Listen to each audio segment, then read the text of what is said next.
Hello everyone, welcome back to knowledge for future study channel. इस video में हम building materials के कुछ वन लाइनर पॉइंट्स डिस्कस करेंगे।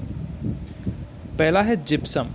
जिप्सम का प्रयोग बिल्डिंग मटेरियल्स के लिए सीमेंट बनाने में भी किया जाता है, रिटार्डर की तरह। ठीक है, इनिशियल सेटिंग टाइम को कम करने के लिए काम में आता है ये। Gypsum is a mechanically formed sedimentary rock. वो क्वेश्चन आ सकता है कि जिप्सम किस प्रकार की रॉक है। ये सेडिमेंट्री रॉक है। ठीक है। Quartzite is a siliceous rock. Quartzite एक सिलीसियस रॉक है, इसमें सिलिका प्रेजेंट होता है। Slate is formed by metamorphic action on shale. जो स्लेट होती है वो सेल से बनती है। जब सेल का मेटामॉर्फिक एक्शन होता है हाई प्रेशर और हाई टेम्परेचर में, तो स्लेट का निर्माण होता है।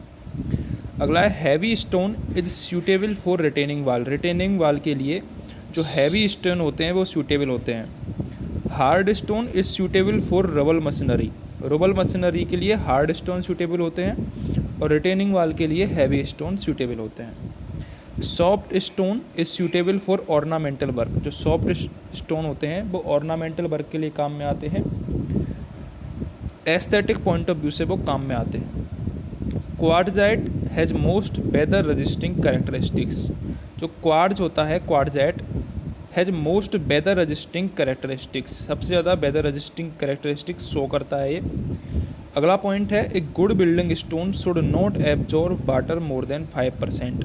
इंपॉर्टेंट पॉइंट है, पूछा जा सकता है एग्जाम में डायरेक्ट कि एक गुड बिल्डिंग स्टोन 5% से ज़्यादा वाटर एब्जॉर्ब नहीं करना चाहिए। ठीक है। Compact sand stone has more fire resisting characteristics. जो कम्पैक्ट सैंड स्टोन होता है उसकी फायर रजिस्टिंग कैरेक्टरिस्टिक्स हाई होती हैं। Wet test is conducted on a stone used in docks and harbours.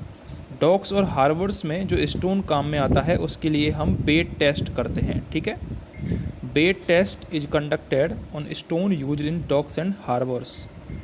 अगला पॉइंट है granite stone is best suited for construction of piers and abutments. Important है, piers और abutments बनाने के लिए कौन सा स्टोन काम में लेते हैं हम? ग्रेनाइट स्टोन काम में लेते हैं, क्योंकि ये ज़्यादा स्ट्रेंथ होती है इसकी, इसलिए ग्रेनाइट स्टोन हम काम में लेते हैं पियर्स और अबटमेंट्स बनाने के लिए।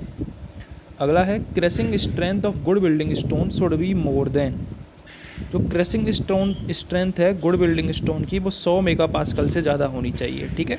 ये क्वेश्चन डायरेक्टली एग्जाम में आता है, इंपॉर्टेंट है, पूछा जाता है कि गुड बिल्डिंग स्टोन की क्रेसिंग स्ट्रेंथ कितनी होनी चाहिए? 100 मेगापास्कल होनी चाहिए। और जो गुड बिल्डिंग स्टोन होता है उसकी स्पेसिफिक ग्रेविटी होती है 2.5 से 3 के बीच में लाई करती है। Specific gravity of most of the building stone lies between 2.5 to 3। ठीक है, तो ये पॉइंट आपको याद रखने हैं।